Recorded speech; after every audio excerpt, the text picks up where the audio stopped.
नमस्कार दोस्तों, स्वागत है आपका मेरे YouTube चैनल पर, जहां मैं आपके लिए कई तरह की कहानियां लेकर आती हूं। आज की हमारी कहानी है मुंशी प्रेमचंद जी द्वारा रचित कहानी स्वामिनी। शिवदास ने भंडारी की कुंजी अपनी बहू राम प्यारी के सामने फेंक कर अपनी बूढ़ी आंखों में आंसू भरकर कहा, बहू, आज से गृहस्थी की देखभाल तुम्हारे ऊपर है। मेरा सुख भगवान से देखा ना गया, नहीं तो क्या जवान बेटे को यूं छीन लेते। उसका काम करने वाला भी तो कोई चाहिए। एक हल तोड़ दूं तो गुजारा ना होगा। मेरे ही कुकर्म से भगवान का ये कोप आया है और मैं ही उसे माथे पर रखूंगा। बिरजू का हल अब मैं ही संभालूंगा। अब घर देख रेख करने वाला, धरने उठाने वाला तुम्हारा सिवा कोई दूसरा ना होगा। रो मत बेटा, भगवान की जो इच्छा थी वह हुआ और जो इच्छा होगी वही होगा। हमारा तुम्हारा क्या बस है। मेरे जीते जी तुम्हें कोई टेढ़ी आंख से भी देख ना सकेगा। तुम किसी बात का सोच मत किया करो। बिरजू गया तो अभी बैठा हुआ हूँ ना। राम प्यारी और राम दुलारी दो सगी बहनें थीं। दोनों का विवाह मथुरा और बिरजू दो सगे भाइयों से हुआ था।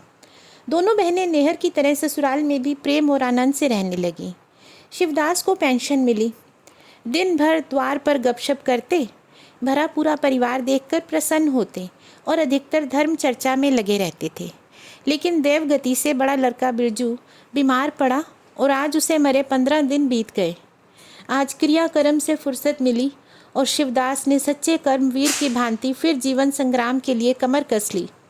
मन में उसे चाहे कितना भी दुख हुआ हो, उसे किसी ने रोते नहीं देखा। आज अपनी बहू को देखकर एक क्षण के लिए उसकी आंखें सजल हो गई, लेकिन उसने मन को संभाला और रुद्ध कंठ से उसे दिलासा देने लगा। कदाचित उसने सोचा था, घर की स्वामिनी बनकर विधवा के आंसू पुछ जाएंगे। कम से कम उसे इतना कठिन परिश्रम न करना पड़ेगा। इसलिए उसने भंडारे की कुंजी बहू के सामने फेंक दी थी। वह धव्य की व्यथा को स्वामित्व के गर्व से दबा देना चाहता था। राम प्यारी ने पुलकित कंठ से कहा, कैसे हो सकता है दादा कि तुम मेहनत मजदूरी करो और मैं मालकिन बनकर बैठूं। काम धंधे में लगी रहूंगी तो मन बदला रहेगा। बैठे बैठे तो रोने के सिवा कुछ ना होगा। शिवदास ने समझाया, बेटा, देवगति में तो किसी का बस नहीं। रोने धोने से हल्कानी के सिवा और क्या हाथ आएगा। घर में भी तो बीसों काम हैं। कोई साधु संत आ जाए, कोई पहुना ही आ जाए तो उसके सेवा सत्कार के लिए किसी को घर पर रहना ही होगा। बहू ने बहुत हीले किए, पर शिवदास ने एक न सुनी। शिवदास के बाहर चले जाने पर राम प्यारी ने कुंजी उठाई तो उसे मन में अपूर्व गौरव और उत्तरदायित्व का अनुभव हुआ। जरा देर के लिए पति वियोग का दुख उसे भूल गया। उसकी छोटी बहन और देवर दोनों काम करने गए हुए थे। शिवदास बाहर था। घर बिल्कुल खाली था। इस वक्त वह निश्चिंत होकर भंडारे को खोल सकती है। उसमें क्या क्या सामान है, क्या क्या विभूति है, ये देखने के लिए उसका मन ललायित हो उठा। इस घर में वह कभी ना आई थी। जब कभी किसी को कुछ देना या किसी से कुछ लेना होता था, तभी शिवदास आकर इस कोठरी को खोला करता था। फिर उसे बंद करके वह ताली अपनी कमर पे रख लेता था। राम प्यारी कभी कभी द्वार की दीवारों से भीतर झांकती थी, पर अंधेरे में कुछ ना दिखाई देता। सारे घर के लिए यह कोठरी तिलिस्म या रहस्य था, जिसके विषय में भांति भांति की कल्पनाएं होती रहती थी। आज राम प्यारी को यह रहस्य देखने का अवसर मिल गया। उसने बाहर का द्वार बंद कर दिया कि कोई उसे भंडार खोलते न देख ले। नहीं सोचेगा बेज़रूरत उसने क्यों खोला। तब आकर कांपते हुए हाथों से ताला खोला। उसकी छाती धड़क रही थी कि कोई द्वार न खटखटाने लगे। अंदर पांव रखा तो उसे कुछ उसी प्रकार का, लेकिन उसे कहीं तीव्र आनंद हुआ जो उसे अपने गहने कपड़े की पिठारी खोलने में होता था। मटकों में गुड़, शक्कर, गेहूं, जौ आदि चीज़ें रखी हुई थी। एक किनारे बड़े बड़े बर्तन धरे थे जो शादी ब्याह के अवसर पर निकाले जाते थे या मांगे दिए जाते थे। एक आले पर मालगुजारी की रसीदें और लेन देन के पुर्जे बंधे हुए थे। कोठरी में एक विभूति सी छाई थी, मानो लक्ष्मी अज्ञात रूप से विराज रही हो। उस विभूति की छाया में राम प्यारी आध घंटे तक बैठी अपनी आत्मा को तृप्त करती रही। प्रति क्षण उसके हृदय पर ममत्व का नशा से छाया जा रहा था। जब वह उस कोठरी से निकली तो उसके मन के संस्कार बदल गए थे, मानो किसी ने उस पर मंत्र डाल दिया हो। उसी समय द्वार पर किसी की आवाज़ आई। उसने तुरंत भंडारे का द्वार बंद कर दिया और जाकर सदर दरवाज़ा खोल दिया। देखा तो पड़ोसिन जुनिया खड़ी थी और 1 रुपया उधार मांग रही थी। राम प्यारी ने रुखाई से कहा, अभी तो 1 पैसा घर में नहीं है जीजी, क्रियाक्रम में सब खर्च हो गया। जुनिया चकरा गई। चौधरी के घर में इस समय 1 रुपया भी नहीं है, ये विश्वास करने की बात न थी। जिसके यहाँ सैकड़ों का लेन देन है वह सब कुछ क्रियाकर्म में तो नहीं खर्च सकता। अगर शिवदास ने कहा होता तो उसे आश्चर्य न होता, पर प्यारी तो अपने सरल स्वभाव के लिए गांव में मशहूर थी। अक्सर शिवदास की आंखें बचाकर पड़ोसियों को इच्छित वस्तुएं दे दिया करती थी। अभी कल ही तो उसने जानकी को सेर भर दूध दिया, यहाँ तक कि अपने गहने तक मांगने पर दे देती थी। कृपण शिवदास के घर में ऐसी सखरच बहू का आना गांव वाले अपने सौभाग्य की बात समझते थे। जुनिया ने चकित होकर कहा, ऐसा न कहो जीजी, बड़े गाड़े में पड़कर आई हूँ, नहीं तुम जानती हो मेरी आदत ऐसी नहीं है। बाकी 1-1 रुपया देना है। प्यादा द्वार पर खड़ा बकझक कर रहा है। रुपया दे दो तो किसी तरह ये विपत्ति टले। मैं आज के 8वें दिन आकर दे जाऊंगी। गांव में और कौन घर है जहां मांगने जाऊं। पर प्यारी टस से मस न हुई। उसके जाते ही प्यारी सांझ के लिए रसोई पानी का इंतज़ाम करने लगी। पहले चावल दाल बीनना बहुत मुश्किल का काम लगता था और रसोई में जाना तो सूली पर चढ़ने से कम न था। कुछ देर दोनों बहनों में झाम झाम होती थी। तब शिवदास आकर कहते कि आज रसोई ना बनेगी, तो 2 में से 1 उठती और फिर मोटे मोटे टिक्कर लगाकर रख देती, मानो बैलों का रातिब हो। आज प्यारी तन मन से रसोई के प्रबंध में लगी हुई है। वह अब घर की स्वामिनी है। तब उसने बाहर निकलकर देखा कितना कूड़ा करगट पड़ा है। बुढ़ऊ दिन भर मक्खी मारा करते हैं, इतना भी नहीं होता कि जरा झाड़ू ही लगा दे। अब क्या इनसे इतना भी ना होगा? द्वार चिकना होना चाहिए, देखकर आदमी का मन प्रसन्न हो जाए। यह नहीं कि उपकाई आने लगे। अभी कह दूं तो तिनक उठेंगे। अच्छा, मुन्नी नींद से अलग क्यों खड़ी है? उसने मुन्नी के पास जाकर नांद में झांका। दुर्गंध आ रही थी। ठीक, मालूम होता है महीनों से पानी ही नहीं बदला गया। इस तरह तो गाय रह चुकी। अपना पेट भर लिया और छुट्टी हुई। किसी से क्या मतलब? हाँ, सबको आराम अच्छा लगता है। दादा द्वार पर बैठे चिलम पी रहे हैं, वह भी 3 कौड़ी का। खाने को 1.5 सेर, काम करते नानी मरती है। आज आते हैं तो पूछती हूँ नांद में पानी क्यों नहीं बदला। रहना हो रहे या जाए, आदमी बहुत मिलेंगे। चारों ओर तो लोग मारे मारे फिर रहे हैं। आखिर उससे रहा ना गया, घड़ा उठाकर पानी लाने चली। शिवदास ने कहा, पानी क्या होगा बहू, इसमें पानी भरा हुआ है। प्यारी ने कहा, नांद का पानी सड़ गया है। मुन्नी भूसे में मुंह नहीं मारती, देखते नहीं हो कोस भर दूर खड़ी है। शिवदास मार्मिक भाव से मुस्कुराए और आकर बहू के हाथ से घड़ा ले लिया। कई महीने बीत गए। प्यारी के अधिकार में आते ही उस घर में जैसे बसंत आ गया। भीतर बाहर जहाँ देखो किसी निपुण प्रबंधक के हस्तकौशल, सुविचार और सुरुचि के चिन्ह दिखते थे। प्यारी ने गृह यंत्र की ऐसी चाबी कस दी थी कि सभी पुर्जे ठीक ठाक चलने लगे थे। भोजन पहले से अच्छा मिलता था और समय पर मिलता था। दूध ज़्यादा होता है, घी ज़्यादा होता है और काम ज़्यादा होता है। प्यारी न खुद विश्राम लेती है न दूसरों को विश्राम लेने देती है। घर में ऐसी बरकत आ गई है कि जो चीज़ मांगो घर में ही निकल जाती है। आदमी से लेकर जानवर तक सभी स्वस्थ दिखाई देते हैं। अब पहले किसी दशा नहीं है कि कोई चिथड़े लपेटे घूम रहा है, किसी को गहने की धुन सवार है। हाँ, अगर कोई रुग्ण और चिंतित और मलिन वेश में है तो वह प्यारी है, फिर भी सारा घर उससे जलता है। यहाँ तक कि बूढ़े शिवदास भी कभी कभी उसकी बदगोई करते हैं। किसी को पहर रात रहे उठना अच्छा नहीं लगता। मेहनत से सभी जी चुराते हैं, फिर भी यह सब मानते हैं प्यारी ना हो तो घर का काम ना चले। और तो और दोनों बहनों में भी अब उतना अपनापन नहीं रहा। प्रातःकाल का समय था। दुलारी ने हाथों के कड़े लाकर प्यारी के सामने पटक दिए और भुनाई हुई सी बोली, लेकर इसे भी भंडारे में बंद कर दो। प्यारी ने कड़े उठा लिए और कोमल स्वर में कहा, कह तो दिया, हाथ में रुपए आने दे, बनवा दूंगी। अभी ऐसा घिस नहीं गया है कि आज ही उतार कर फेंक दिया जाए। दुलारी लड़ने को तैयार हो गई थी। बोली, तेरे हाथ में काहे को कभी रुपए आएंगे और काहे को कड़े बनेंगे? जोड़ जोड़ रखने में मज़ा आता है ना। प्यारी ने हंसकर कहा, जोड़ तोड़ रखती हूँ तो तेरे लिए, मेरे लिए अब और कौन बैठा है? मैं सबसे ज़्यादा खा पहन लेती हूँ। मेरा अनंत कब का टूटा पड़ा है।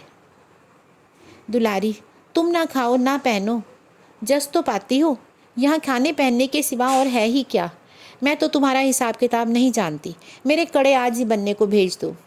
प्यारी ने सरल विनोद के भाव से पूछा, रुपए ना हो तो कहाँ से लाऊं? दुलारी ने उद्यंटता के साथ कहा, मुझे इससे कोई मतलब नहीं, मैं तो कड़े चाहती हूँ।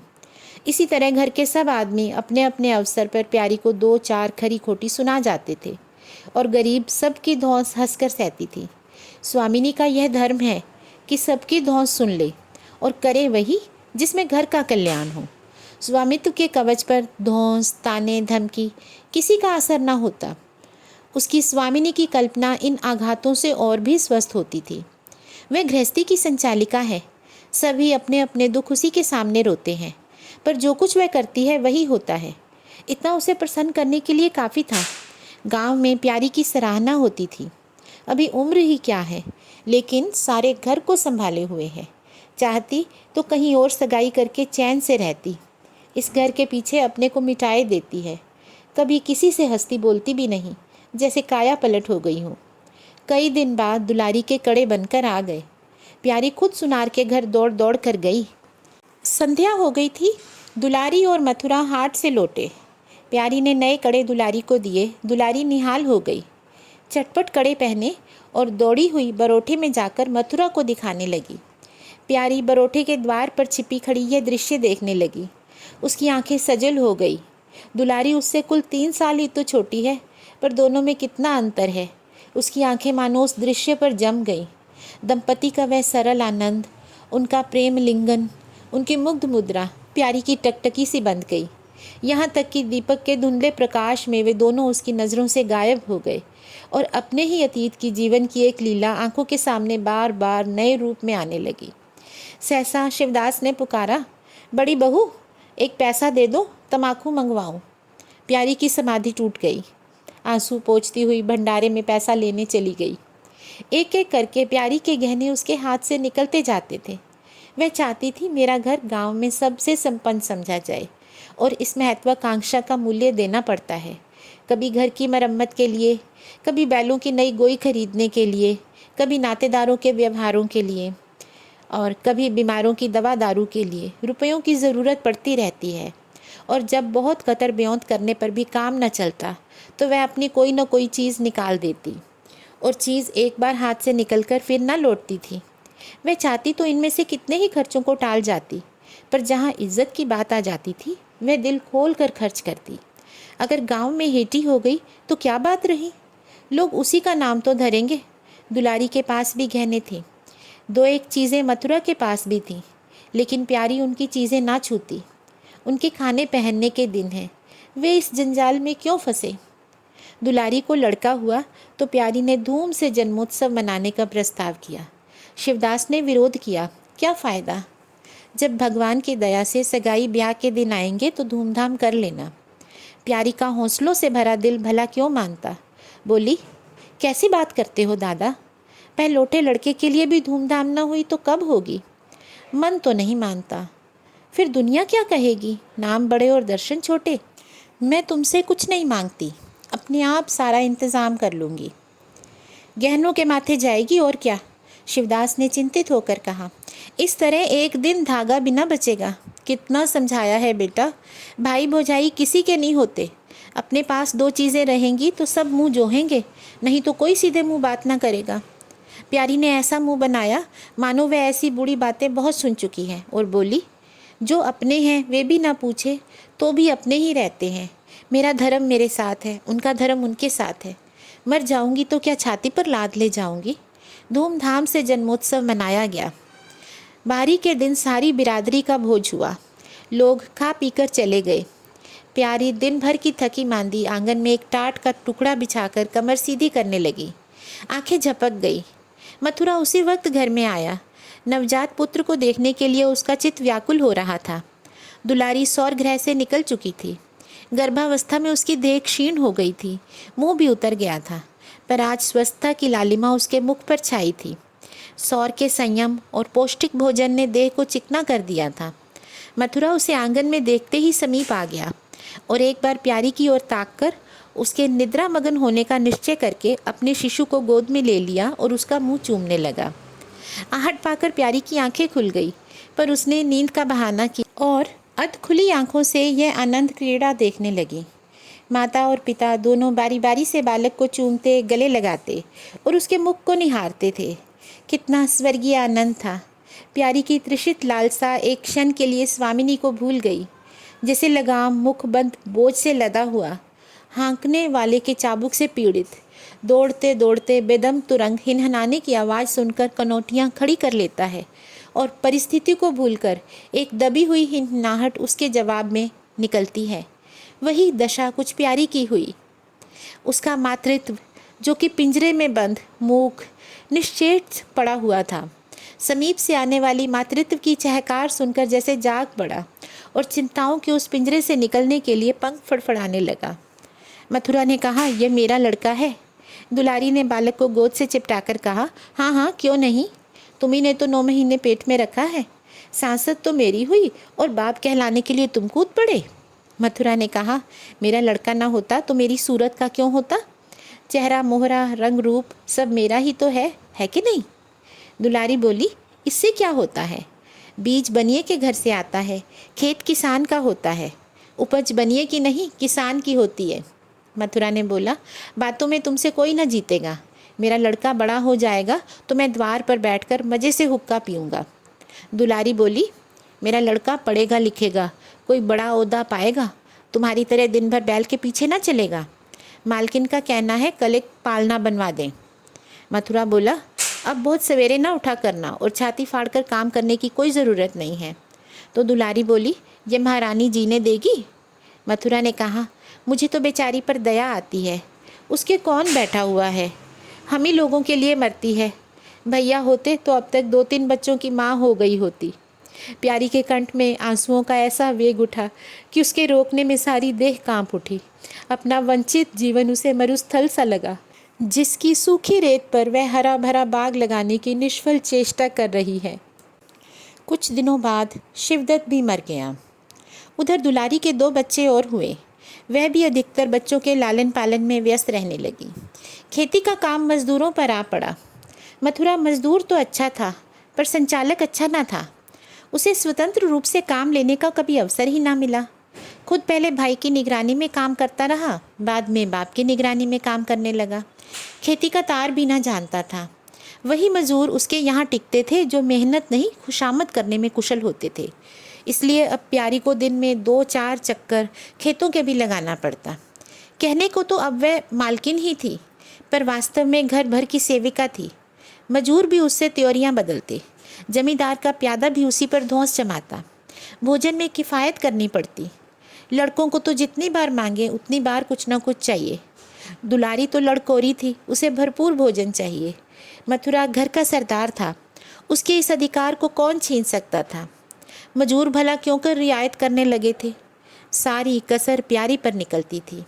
वही एक फालतू चीज़ थी। अगर आधा पेट खाए तो किसी की हानि ना हो सकती थी। 30 वर्ष की अवस्था में उसके बाल पक गए, कमर झुक गई, आंखों की जोत कम हो गई, मगर वह प्रसन्न थी। स्वामित्व का गौरव इन सारे जख्मों पर मरहम का काम करता था। एक दिन मथुरा ने कहा, भाभी अब तो कहीं परदेश जाने का जी होता है। यहाँ की कमाई में बरकत नहीं, किसी तरह पेट की रोटी चल जाती है, वह भी रो धोकर। कई आदमी पूरब से आए हैं, वे कहते हैं वहाँ 2-3 रुपए रोज़ की मजदूरी हो जाती है। 4-5 साल भी रह गया तो माला माल हो जाऊँगा। अब आगे लड़के वाले हुए, इनके लिए कुछ तो करना ही चाहिए। दुलारी ने समर्थन किया, हाथ में 4 पैसे होंगे, लड़कों को पढ़ाएंगे लिखाएंगे। हमारी तो किसी तरह कट गई, पर इन लड़कों को आदमी बनाना है। प्यारी यह प्रस्ताव सुनकर अवाक रह गई, उनका मुंह ताकने लगी। इसके पहले इस तरह की बातचीत कभी ना हुई थी। यह धुन कैसे सवार हो गई, उसे संदेह हुआ। शायद मेरे कारण यह भावना उत्पन्न हुई है। बोली, मैं तो जाने को ना कहूँगी, आगे जैसी इच्छा हो। लड़कों को पढ़ाने लिखाने के लिए यहाँ भी तो मदरसा है। फिर क्या नित्य यही दिन बने रहेंगे? 2-3 साल भी खेती बन गई तो सब कुछ हो जाएगा। मथुरा बोला, इतने दिन खेती करते हो गए, अब तक ना बनी तो अब क्या बन जाएगी? इस तरह एक दिन चल देंगे और मन की मन में रह जाएगी। फिर अब पौरुष भी तो थक रहा है, ये खेती कौन संभालेगा? लड़कों को मैं चक्की में जोत कर उनकी ज़िंदगी ना खराब करने दूंगा। प्यारी ने आंखों में आंसू लाकर कहा, भैया घर पर जब तक आधी मिले सारी के लिए ना धावना चाहिए। अगर मेरी ओर से कोई बात हो तो अपना घर बार अपने हाथ में करो, मुझे एक टुकड़ा दे देना, पड़ी रहूँगी। मथुरा आर्तकंठ होकर बोला, भाभी ये तुम क्या कहती हो? तुम्हारे ही संभाले यह घर अब तक चला है, नहीं तो कब का रसातल में चला गया होता। इस गृहस्थी के पीछे तुमने अपने को मिट्टी में मिला दिया, अपनी देह घुला डाली। मैं अंधा नहीं हूँ, सब कुछ समझता हूँ। हम लोगों को जाने दो, भगवान ने चाहा तो घर फिर संभल जाएगा। तुम्हारे लिए हम बराबर खर्च वर्च भेजते रहेंगे। प्यारी ने कहा, ऐसा ही है तो तुम चले जाओ, बाल बच्चों को कहाँ कहाँ बांधे फिरोगे। इस पर दुलारी बोली, यह कैसे हो सकता है बहन? यहाँ देहात में लड़के पढ़ेंगे लिखेंगे, बच्चों के बिना इनका जी भी नहीं लगेगा। दौड़ दौड़ कर घर आएंगे और सारी कमाई रेल खा जाएगी। परदेश में अकेले जितना खर्चा होगा उतने में तो सारा घर आराम से रहेगा। प्यारी बोली, तो मैं भी यहाँ रहकर क्या करूँगी, मुझे भी लेते चलो। दुलारी उसे साथ ले जाने को तैयार न थी, कुछ दिन का आनंद उठाना चाहती थी। अब अगर परदेश में भी यह बंधन रहा तो जाने का फ़ायदा ही क्या। बोली, बहन तुम चलती तो क्या बात थी, लेकिन फिर यहाँ का कारोबार तो चौपट हो जाएगा। तुम तो कुछ ना कुछ देखभाल करती ही रहोगी। और इस तरह जाना तय हो गया। प्रस्थापन की तिथि के एक दिन पहले ही राम प्यारी ने रात भर जागकर हलवा और पूरियां पकाईं। जब से इस घर में आई कभी एक दिन के लिए अकेले रहने का अवसर नहीं आया। दोनों बहनें सदा साथ रहीं। आज उस भयंकर अवसर को अपने सामने देखकर प्यारी का दिल बैठा जाता था। वह देखती थी मथुरा प्रसन्न है, बाल वृंद यात्रा के आनंद में खाना पीना तक भूले हुए हैं, तो उसके जी में आता वह भी इसी भांति निर्द्वंद हो रहे, मोह और ममता को पैरों से कुचल डाले। किंतु वह ममता जिस खाद्य को खा खा कर पली थी, उसे अपने सामने से हटाए जाते देखकर क्षुब्ध होने से न रुकती थी।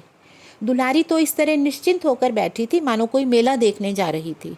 नई नई चीज़ों को देखने, नई दुनिया में विचरने की उत्सुकता ने उसे क्रिया शून्य सा कर दिया था। प्यारी के सिर पर सारे प्रबंध थे। धोबी के घर से कपड़े आए या नहीं, कौन कौन से बर्तन साथ जाएंगे, सफ़र खर्च के लिए कितने रुपए चाहिए होंगे। एक बच्चे को खांसी आ रही थी, दूसरे को कई दिन से दस्त आ रहे थे। उन दोनों की औषधियों को पीसना कूटना आदि सैकड़ों ही काम उसे व्यस्त किए हुए थे। लड़कोरी न होकर भी वह बच्चों के लालन पोषण में दुलारी से कुशल थी। देखो, बच्चों को बहुत मारना पीटना मत, मारने से बच्चे जिद्दी या बेहया हो जाते हैं। बच्चों के साथ आदमी को बच्चा बनना पड़ता है। जो तुम चाहो कि हम आराम से पड़े रहें और बच्चे चुपचाप बैठे रहें, हाथ पैर ना हिलाएं, तो यह हो नहीं सकता। बच्चे तो स्वभाव से चंचल होते हैं, उन्हें किसी न किसी काम में फंसाए रखो। धेले का खिलौना 1000 घुड़कियों से बढ़कर होता है। दुलारी इन उपदेशों को इस तरह बेमन से सुनती थी मानो कोई सनक कर बक रहा हो। विदाई का दिन प्यारी के लिए परीक्षा का दिन था। उसके जी में आता था कहीं चली जाए जिससे यह दृश्य न देखना पड़े। हाँ, घड़ी भर में यह घर सूना हो जाएगा। वह दिन भर घर में अकेली पड़ी रहेगी, किससे हंसेगी बोलेगी, ये सोचकर उसका हृदय कांप जाता था। ज्यों-ज्यों समय निकट आता जाता था उसकी वृत्तियाँ शिथिल होती जाती थी। वह कोई काम करते करते जैसे खो जाती थी और अपलक नेत्रों से किसी वस्तु को ताकने लगती। कभी अवसर पाकर एकांत में जाकर थोड़ा सा रो भी आती थी। मन को समझा रही थी, वह लोग अपने होते तो क्या इस तरह चले जाते। यह तो मानने का नाता है, किसी पर कोई ज़बरदस्ती है क्या। दूसरों के लिए कितना भी मरो तो भी अपने नहीं होते। पानी तेल में कितना भी मिले फिर भी अलग रहेगा। बच्चे नए नए कुर्ते पहनकर नवाब बने घूम रहे थे। प्यारी उन्हें प्यार करने के लिए गोद में लेना चाहती तो रोने का सा मुँह बनाकर अपने हाथ छुड़ाकर भाग जाते थे। वह क्या जानती थी कि ऐसे अवसर पर बहुधा बच्चे भी निष्ठुर हो जाते हैं। 10 बजते बजते द्वार पर बैलगाड़ी आ गई। लड़के पहले ही जाके उसमें बैठ गए। गांव के कितने स्त्री पुरुष मिलने आए। प्यारी को इस समय उनका आना बुरा लग रहा था। वह दुलारी से थोड़ी देर एकांत में गले मिलकर रोना चाहती थी। मथुरा से हाथ जोड़कर कहना चाहती थी, मेरी खोज खबर लेते रहना, तुम्हारे सिवा मेरा संसार में कौन है। लेकिन इस भंभड़ में उसको इन बातों का मौका ही ना मिला। मथुरा और दुलारी दोनों गाड़ी में जा बैठे और प्यारी द्वार पर रोती खड़ी रह गई। वह इतनी विह्वल थी कि गांव के बाहर तक पहुंचाने की भी उसे सुध न रही। कई दिन तक प्यारी मूर्छित सी पड़ी रही। न घर से निकली, न चूल्हा जलाया, न मुंह हाथ धोया। उसका हलवाहा जोखू बार बार आकर कहता, मालकिन उठो, मुंह हाथ धो, कुछ खाओ पियो, कब तक इस तरह पड़ी रहोगी।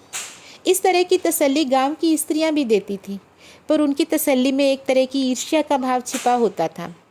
जोखू के स्वर में सच्ची सहानुभूति झलकती थी। जोखू कामचोर, बातूनी और नशेबाज था। प्यारी उसे बराबर डांटती रहती थी। 2-1 बार उसे निकाल भी चुकी थी, पर मथुरा के आग्रह पर फिर रख लेती थी। आज भी जोखू की सहानुभूति भरी बातें सुनकर प्यारी झुंझलाती, यह काम करने क्यों नहीं जाता, यहाँ मेरे पीछे क्यों पड़ा हुआ है। मगर उसे झिड़क देने का जी न चाहता था। उसे इस समय सहानुभूति की भूख थी। फल कांटेदार वृक्ष से भी मिले तो क्या उन्हें छोड़ दिया जाता है। धीरे धीरे क्षोभ का वेग कम हो गया। जीवन में व्यापार होने लगे। अब खेती का सारा भार प्यारी पर था। लोगों ने सलाह दी, एक हल तोड़ दो और खेतों को उठा दो, पर प्यारी का गर्व यूं ढोल बजाकर अपनी पराजय स्वीकार करना ना था। सारे काम पूर्ववत चलने लगे। उधर मथुरा के चिट्ठी पत्री ना भेजने से उसके अभिमान को और भी उत्तेजना मिली। वह समझता है मैं उसके आसरे बैठी हूँ, उसके चिट्ठी भेजने से मुझे कोई निधि ना मिल जाएगी। अगर उसे मेरी चिंता नहीं है तो मैं कब उसकी परवाह करती हूँ। घर में तो अब कोई विशेष काम रहा नहीं। प्यारी सारे दिन खेती बाड़ी के कामों में लगी रहती। खरबूजे बोए थे, वे खूब फले और खूब बिके। पहले सारा दूध घर में खर्च हो जाता था, अब बिकने लगा। प्यारी की मनोवृत्तियों में भी एक विचित्र परिवर्तन आ गया। अब वह साफ कपड़े पहनती, मांग चोटी की ओर से भी उदासीन ना थी। आभूषणों में भी रुचि हुई। रुपए हाथ में आते ही उसने अपने गिरवी रखे हुए गहने छुड़ाए और भोजन भी संयम से करने लगी। सागर पहले खेतों को सींचकर खुद खाली हो जाता था, अब निकास की नालियां बंद हो गई थीं। सागर में पानी जमा होने लगा और उसमें हल्की हल्की लहरें भी थीं, खिले हुए कमल भी थे। एक दिन जोखू हाट से लौटा तो अंधेरा हो चला था। प्यारी ने पूछा, अब तक वहाँ क्या करता रहा। जोखू ने कहा, 4 क्यारियाँ बच रही थी, मैंने सोचा 10 मोट और खींच दूँ, कल का झंझट कौन रखे। जोखू अब कुछ दिनों से काम में मन लगाने लगा था। जब तक मालिक उसके सिर पर सवार रहते थे वह हीले बहाने करता था। अब सब कुछ उसके हाथ में था। प्यारी सारे दिन हार में थोड़े ही रह सकती थी, इसलिए अब उसमें जिम्मेदारी आ गई थी। प्यारी ने लोटे का पानी रखते हुए कहा, अच्छा हाथ मुंह धो डालो, आदमी जान रख कर काम करता है, हाय हाय करने से कुछ नहीं होता। खेत आज ना होते कल हो जाते, क्या जल्दी है। जोखू ने समझा प्यारी बिगड़ रही है। उसने तो अपनी समझ से कारगुजारी की थी और सोचा था तारीफ होगी, यहाँ तो आलोचना हो गई। चिढ़कर बोला, मालकिन दाहिने बाएं दोनों ओर चलती हो, जो बात नहीं समझती हो उसमें क्यों कूदती हो। कल के लिए तो उचवा के खेत सूखे पड़े हैं, आज बड़ी मुश्किल से कुआं खाली हुआ। सवेरे मैं पहुंचता तो कोई ना कोई आकर छेंक लेता, फिर अठवारे तक देखती रह जाती, तब तक तो सारी ऊख विदा हो जाती। प्यारी उसकी सरलता पर हंसकर बोली, अरे तो मैं कुछ कह थोड़े रही हूँ पागल, मैं तो कहती हूँ जान रख कर काम कर, कहीं बीमार पड़ गया तो लेने के देने पड़ जाएंगे। जोखू बोला, कौन बीमार पड़ जाएगा, मैं 20 साल में कभी सिर पर तो दुखा नहीं, आगे की कौन जानता है, कहो तो रात भर काम करता रहूं। प्यारी बोली, मैं क्या जानूं, तुम ही सारा सारा दिन बैठे रहते थे और पूछने पर कहते थे जुआर आ गया, पेट में दर्द है।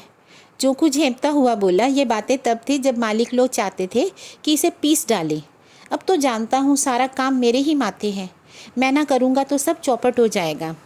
प्यारी बोली, मैं क्या देखभाल नहीं करती।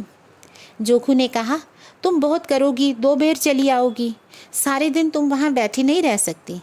प्यारी को उसके निष्कपट व्यवहार ने मुक्त कर लिया। बोला, तो इतनी रात गए चूल्हा जलाओगे, कोई सगाई क्यों नहीं कर लेते।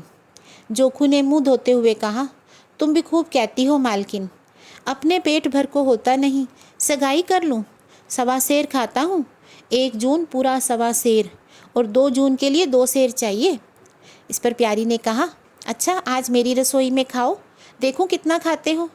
जोखू ने पुलकित होकर कहा, नहीं मालकिन, तुम बनाते बनाते थक जाओगी, हाँ आधा सेर के 2 रोटी बनाकर खिला दो तो खा लूँ। मैं तो यही करता हूँ, बस आटा सान कर 2 लिट बनाता हूँ और उपले पर सेंक लेता हूँ, कभी मट्ठे से, कभी नमक से, कभी प्याज से खा लेता हूँ और फिर आकर पड़ा रहता हूँ। प्यारी ने कहा, तो मैं तुम्हें आज फुलके खिलाऊंगी। जोखू ने कहा, तब तो सारी रात खाने में बीत जाएगी। प्यारी बोली, बको मत, चटपट आकर बैठ जाओ। जोखू ने कहा, जरा बैलों को सानी पानी देता हूँ तो बैठूं। जोखू और प्यारी में ठनी हुई थी। प्यारी ने कहा, मैं कहती हूँ धान रोपने की कोई ज़रूरत नहीं। झड़ी लग जाए तो खेत डूब जाए, बरखा बंद हो जाए तो खेत सूख जाए। ज्वार, बाजरा, सन, अरहर सब तो है, धान ना सही। जोखू ने अपने विशाल कंधे पर फावड़ा रखते हुए कहा, जो सबका होगा तो मेरा भी होगा, सबका डूब जाएगा तो मेरा भी डूब जाएगा। मैं क्यों किससे पीछे रहूं? बाबा के ज़माने में 5 बीघा से कम नहीं रोपा जाता था। बिरजू भैया ने उसमें 1-2 बीघे और बढ़ा दिए। मथुरा ने भी थोड़ा बहुत हर साल बढ़ाया ही है, तो क्या मैं सबसे गया बीता हूँ? मैं 5 बीघे से कम ना लगाऊंगा। तब घर में 2 जवान काम करने वाले थे। प्यारी ने कहा। इस पर जोखू ने कहा, मैं अकेला उन दोनों के बराबर खाता हूँ, तो दोनों के बराबर काम क्यों ना करूँ?